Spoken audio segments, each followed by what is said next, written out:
Baie welkom by hierdie week se episode van Wêreldwys hier op Marula Media. Baie dankie vir almal wat elke week saam kyk of saam luister en ook saam aan die gesprek deelneem. Ek waardeer almal van julle se kommentare. Daar was heelwat kommentaar die afgelope tyd. Ons kan natuurlik nie anders as om hierdie week te praat oor die oorlog in Iran nie.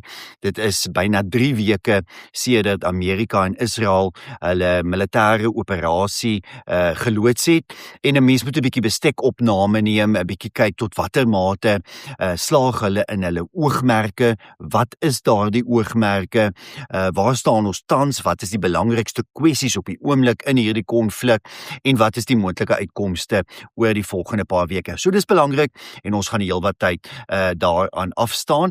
Dan wil ek tog graag gesels oor Europa, Europese verkiesings, dit bly vir my altyd relevant en natuurlik interessant om tendense in Europa te begin waarneem en daar was belangrike verkiesings die afgelope paar dae, munisipale verkiesings in Nederland, munisipale verkiesings in Frankryk, munisipale verkiesings in sommige Duitse deelstate. Daar lê ook belangrike verkiesings voor die volgende paar maande, sommige streeksverkiesings, veral in Duitsland dink ek waar dit baie belangrik gaan wees, maar dan ook interessante munisipale verkiesings in sover as Engeland en baie ander Europese streke. So interessante tendense wat daar ontwikkel in 'n tyd waar die politieke klimaat in Europa natuurlik steeds besig is om te verander.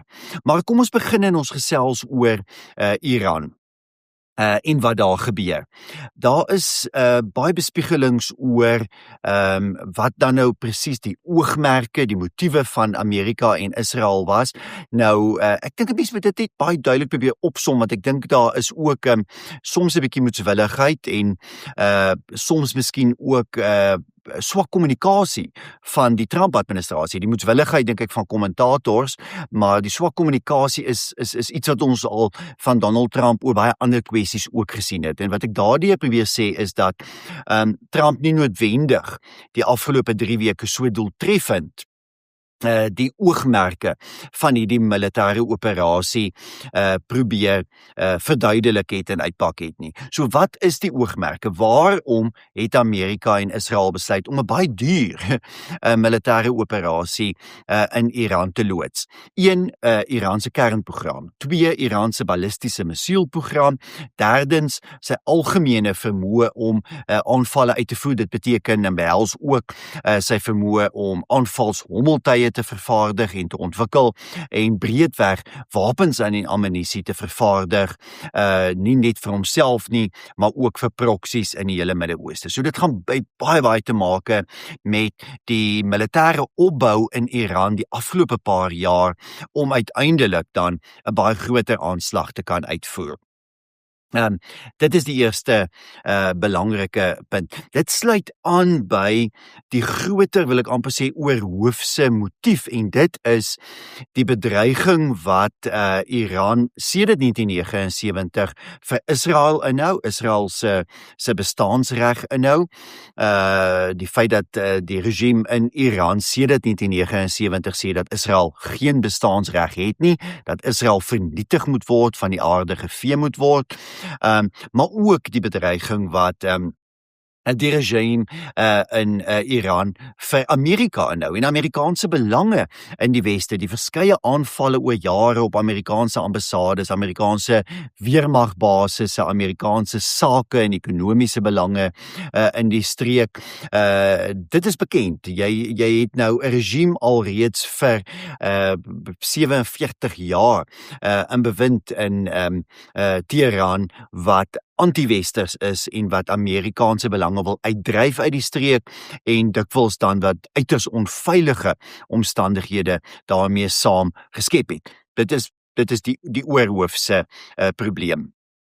Die derde punt wat weer eens daarbey aansluit, en ek dink al hierdie motiewe sluit op een of ander manier by mekaar aan, het te maak met die proksies. Dit was 'n baie spesifieke strategie van Ayatollah Ali Khamenei, wat natuurlik byna 3 weke gelede dood is, om dan nou spesifieke groepe of te identifiseer in Midde-Oosterse lande, of selfs groepe te ontwikkel, militia groepe te ontwikkel. Dit beteken eintlik maar dikwels Shiite organisasies of militante groepe. Hezbollah is 'n goeie voorbeeld daarvan in Libanon, maar soms ook nie Shiite groepe soos Hamas in die Palestynse gebiede, wat dan nou oor jare deur Iran ondersteun is met die verskaffing van wapens en ammunisie, intelligensie, militêre opleiding, inskakeling by 'n netwerk, verder net bloot ekonomiese, finansiële ondersteuning, en daardie proksies het natuurlik oor jare ontwikkel, baie sterk geword in die Palestynse gebiede, Libanon, in Sirië, in Jordanië, in Irak veral, ook in Jemen. En het met tye dan nou aanvalle uitgevoer, en al hoe meer aanvalle op Israel uitgevoer en ook op Amerikaanse belange. Dis een van die oogmerke van die huidige militêre operasie was om Iran se vermoë om hierdie proksies te ondersteun om dit te beëindig. Dan natuurlik die seestraat van Hormuz. Ons hoor elke dag nou daarvan oral in die nuus, groot fokus, want oliepryse is baie hoog. Laaste wat ek gekyk het, $106 of $107 'n vaatjie, verander natuurlik die hele tyd. Die rede daarvoor is bloot dat Iran sedert 1979 dreig dat indien enigiemand sy veiligheid in gevaar sou stel, hy eenvoudig dit te gevaarlik sou maak vir olietankschepe om deur die seestraat van Hormuz te beweeg. Smal seestraat tussen die Persiese Golf en die See van Oman, waardeur olietankschepe dan moet beweeg, en dis veral olietankschepe wat olie en vloeibare aardgas vervoer vanuit die Verenigde Arabiese Emirate, vanaf Qatar, Bahrein, Kuwait, Saudi-Arabië se ooskus. Hulle kan daarom ook nog die hele Weskus uitvoer.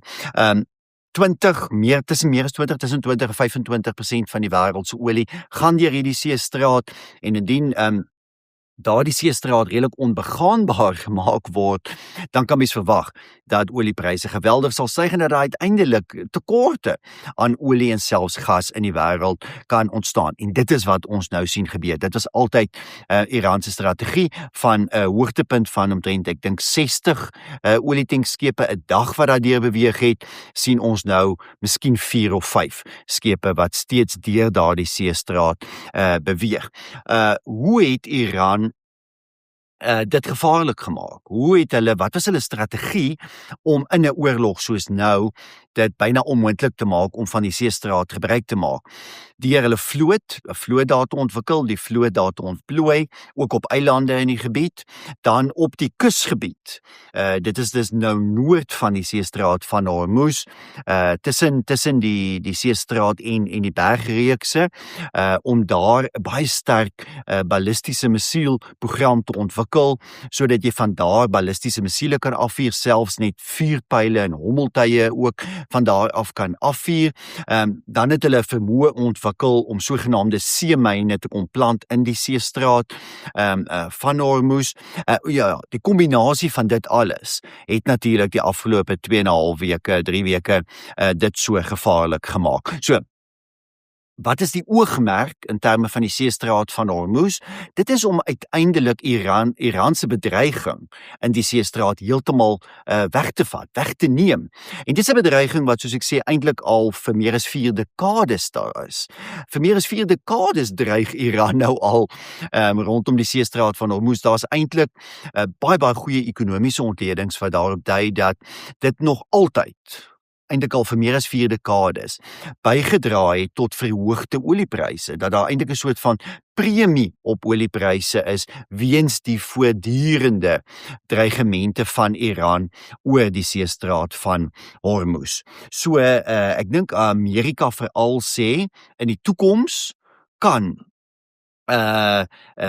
Iran nie altyd hierdie valbuil hou oor olie-uitvoere deur die Seestraat van Hormuz nie. Die Seestraat van Hormuz moet deur internasionale magte beveilig word sodat Iran nooit weer in die toekoms die Seestraat kan bedreig nie. So, dis dan die volgende belangrike oogmerk. Die volgende, miskien die laaste ene wat ek wil noem, het te maak met die mense van Iran.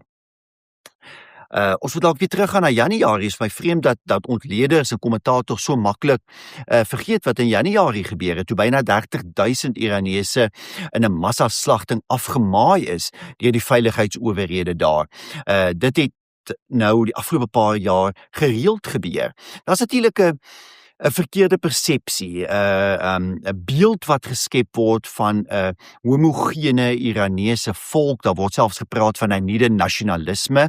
Dis 'n klomp bog, dis absolute onsin. Daar het oor eeue nooit 'n soort van nasionale identiteit in Iran gewees nie. Iran was nog altyd 'n diverse land met omtrent die helfte van die bevolking Persiërs, 10% omtrent bietjie meer Arabiere, 'n redelike sterk Koerdiese bevolking, 'n redelike sterk bevolking van Assyriërs, Armeniërs, mense uit Azerbaijan, die Azerbaijanis, dan natuurlik ook mense uit Turkmenistan wat al vir baie lank daar woon, met baie noue bande met kulturele bande met Turkye ook. Dis 'n diverse bevolking, ook ideologies divers. Met ander woorde, en dis baie moeilik om te bepaal, maar daar's waarskynlik maar 'n beperkte deel van die bevolking, verseker minder as die helfte, wat baie sterk islamitiese standpunte in, wat hou van die idee van 'n streng islamitiese bevolking, regering en regime. Daar is 'n sterk liberale beweging, progressiewe beweging in Iran. En so verskillende ideologiese, kulturele en identiteite in die land. So ek dink nie noodwendig daar is 'n soort van 'n nuwe nasionalisme nie. Die vraag is eerder of daar ruimte is vir 'n revolusie. Oor eeue, as jy die geskiedenis gaan bestudeer, het Iran vir die grootste deel van sy bestaan altyd maar autokrasie gehad. Dit was maar altyd 'n autokratiese land met monargie en sterk sentrale regerings, maar wat dan altyd tot 'n val gekom het. Altyd hier tussen 50 en 100 jaar van die bestaan van so 'n regime of autokrasie dan te erns tot 'n val gekom deur revolusies. So dis 'n land wat revolusie ken, met revolusies oor sy hele geskiedenis versprei. Die vraag is of 'n revolusie nou moontlik is weens die voortdurende onderdrukking van enige opstande, van enige oppositie deur die regime. En ek dink dit is hoekom Israel en Amerika probeer om die regime te verswak. Hoekom Israel, ek dink op uitstekende strategiese wyse, heeltyd senior militêre leiers uithaal. Ons het hierdie week gesien die voorsitter van die Nasionale Veiligheidsraad wat dood is. Sekerlik een van die 3 magtigste persone in Iran. Nog militêre leiers wat geteken is. Daar's net in die afgelope paar dae talle senior militêre leiers doodgemaak. Ons lees nie die hele tyd daarvan in die media nie, want die media wil natuurlik nie altyd Israel en Amerika se suksesse kommunikeer nie, né? Daar's veral in die Suid-Afrikaanse media is daar 'n algemene persepsie wat geskep word dat hierdie 'n fout was, dat hierdie militêre operasie verkeerd was en 'n fout was. As jy sommige Afrikaanse media, dink julle sal weet waarna ek verwys, gaan lees, dan is byna alle in diepte artikels en kommentaar is teen hierdie militêre operasie. Stel dit in 'n slegte lig, sê dat dit misluk, dat daar geen goeie motief daarvoor was nie, ja, al die argumente wat gevoer word. Dieselfde dikwels ook maar in die internasionale media. Die feit is, daar was duidelike motiewe gewees, daar was duidelike rede waarom die militêre operasie nou geloods is. Baie belangrik, dit is nie 'n cowboy op 'n perd wat skielik 3 weke gelede besluit het, dan moet nou 'n aanval uitgevoer word nie. Hierdie militêre operasie het jare se beplanning geverg. Om die waarheid te sê, die CIA in Amerika en Mossad samel al vir jare gesamentlike intelligensie in oor leiers in Iran oor hoe die verskillende instellings by mekaar inpas, die verskillende veiligheidsstrukture by mekaar inpas. Dis 'n baie lang proses. Daar is om die waarheid te sê al tussen die CIA en die Pentagon vir jare samewerking in die beplanning van 'n potensiële aanval in Iran wat dan nou die regime sal ontwrig of tot val bring, Iran se militêre program byna heeltemal vernietig en die seestraat van Hormuz beveilig. Hieroor word al gepraat sedert 2007, 2009 was daar al wesenlike gesprekke daaroor en daar is eintlik die afgelope paar jaar intensiewe beplanning gaan wees. As jy kyk hoe hierdie operasie die afgelope 3 weke uitgevoer is, dan moet jy ook vir jouself sê, dis nie 'n operasie wat in 'n paar weke of selfs 'n paar maande beplan kan word nie. Daar is letterlik jare hieraan gewerk. So, kom ons wees nou maar eerlik, hierdie is nie een of ander skielike operasie wat Donald Trump uit sy hoed uitgepluk het, soos wat sommige kommentators wil beweer nie. Baie lank hier aan beplan en daar spesifiek besluit om dit nou te doen, omdat die regime in Iran verswak is deur onlangse aktiwiteite, 'n swak ekonomie, groot ongelukkigheid onder die Iranese bevolking, geweldige verswakking van die proksies, die Houthis wat seer gekry het, Hezbollah wat in 'n verswakte posisie was, Hamas wat omtrent vernietig is, natuurlik die regering in Sirië wat verander het en dit was 'n groot terugslag vir Iran. Die tydsberekening was dus ook baie belangrik geweest. So, daar was dus baie goeie redes vir hierdie aanval, sterk motiewe daarvoor. Goed, nou is hierdie militêre operasie besig om die einde van Donald Trump se politieke nalatenskap te veroorsaak, is MAGA, die Make America Great Again soort van groepering in die Amerikaanse politiek besig om in duie te stort, is absoluut nie waar nie. 90% van Trump-ondersteuners steun die militêre operasie in Amerika en indien hierdie militêre operasie vinnig tot 'n einde kan kom, sal daar waarskynlik 'n groot meerderheid van Amerikaners wees wat sê dat dit suksesvol was. Ons staan nou by 3 weke. President Donald Trump het aan die begin gesê 4 tot 5 weke, waarskynlik vir die militêre operasie. My voorspelling is dat hierdie militêre operasie waarskynlik ergens tussen 'n maand en 2 maande in totaal uiteindelik sal duur. Daar sal natuurlik langer termyn kleiner aanvalle en dinge nog in die toekoms wees, daar kan allerlei dinge nog gebeur. Maar waarskynlik indien die Amerikaners hulle sin kry, sal die grootste deel van die militêre operasie binne die volgende 2 tot 3 weke beëindig word. Hoekom sê ek dit? As jy kyk na Iran se ballistiese missielprogram, 90% daarvan is vernietig. Lugafweerstelsels is vernietig, meeste senior politieke en militêre leiers is dood. Die hommeltuigprogramme word op hierdie stadium op 'n groot skaal vernietig en byna uitgewis. Iran se vloot is heeltemal vernietig, sy lugmag is grootendeels vernietig. Daar word planne gemaak om die seestraat van Hormuz te beveilig. Dit lyk of dit moontlik is dat hulle binne 2, 3 weke, 4 weke op die meeste hierdie militêre operasie kan begin terugrol. Jy gaan nie noodwendig 'n uiters gunstige regimeverandering sien nie, moontlik net 'n soort van onderhandelde skikking met elemente van die regime, maar daar gaan verseker een of ander verandering kom. Of daar 'n revolusie kan ontstaan, is moeilik om te sê, né? Want oppositielede, mense wat teen die regime is, word steeds ernstig bedreig, so mense is bang om in opstand te kom.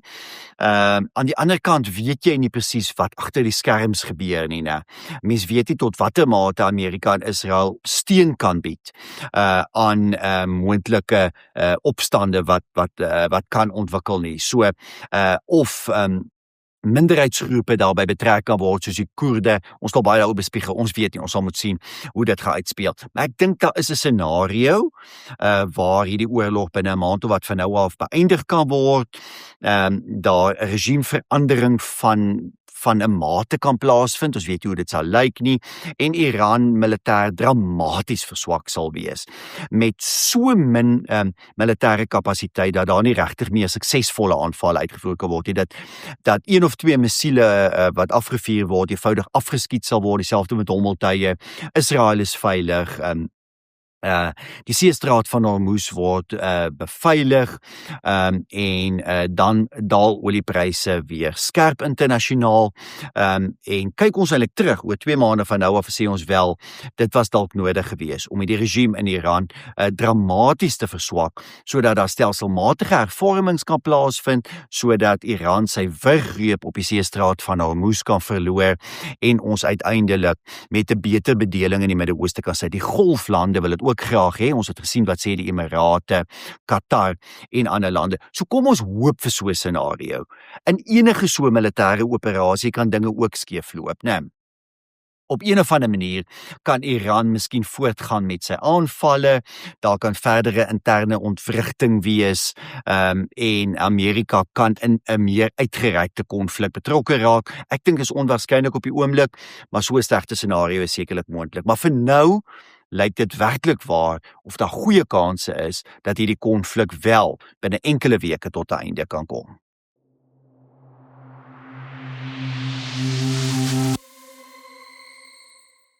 Goed, en dan wil ek natuurlik graag gesels met julle oor verkiesings in Europa.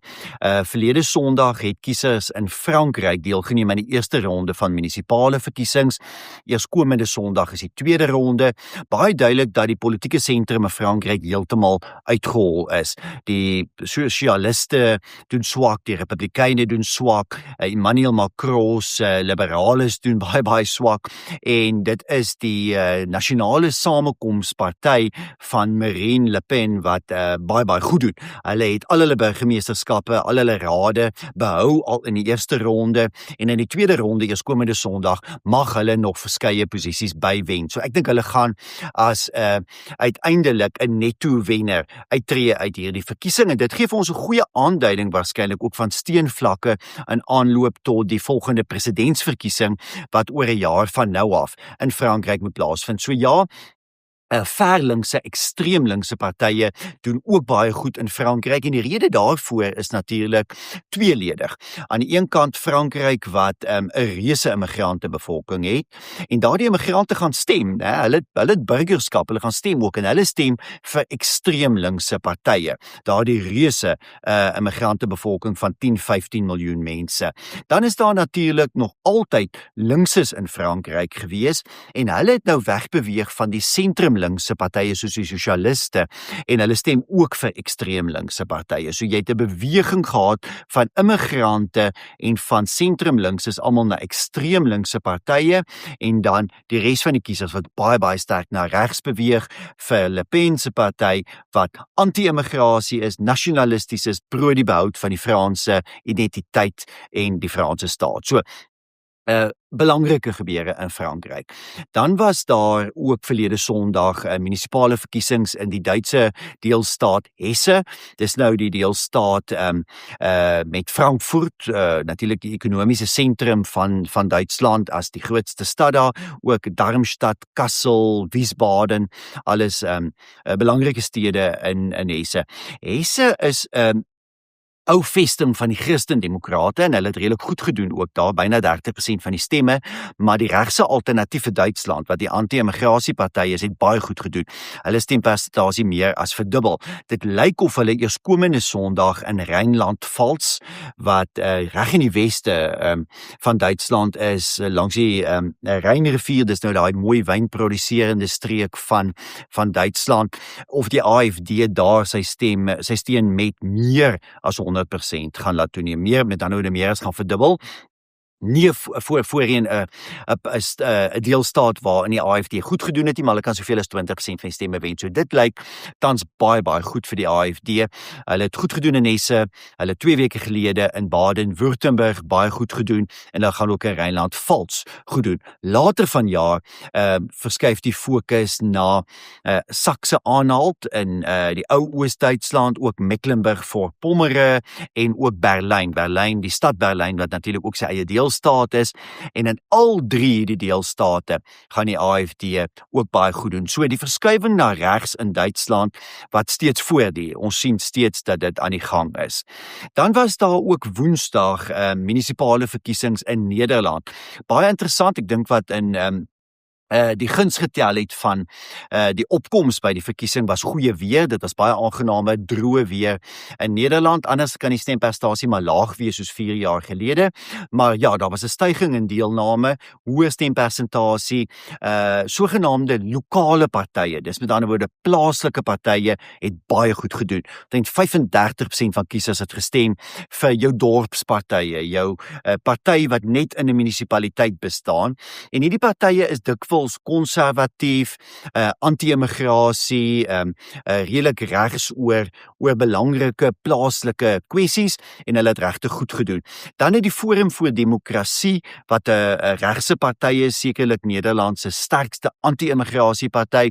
Hulle het ook baie goed gedoen. Hulle het deelgeneem in meer as 100 van die 348 of 342 munisipaliteite en het al daardie munisipaliteite baie goed gedoen. Van so min as 1 setel gewen tot 6 setels en in sommige munisipaliteite selfs eerste geëindig. So, hulle het goed gedoen, die Party voor die Vryheid het redelik goed gedoen, maar daar was gemengde resultate. Jy het in jou stedelike gebiede baie sterk steun gesien vir linkse partye. Veral 'n GroenLinks PVDA, dis nou die samewerking van GroenLinks en die Party voor die Arbeid, het baie goed gedoen in Amsterdam, Utrecht, selfs in Rotterdam.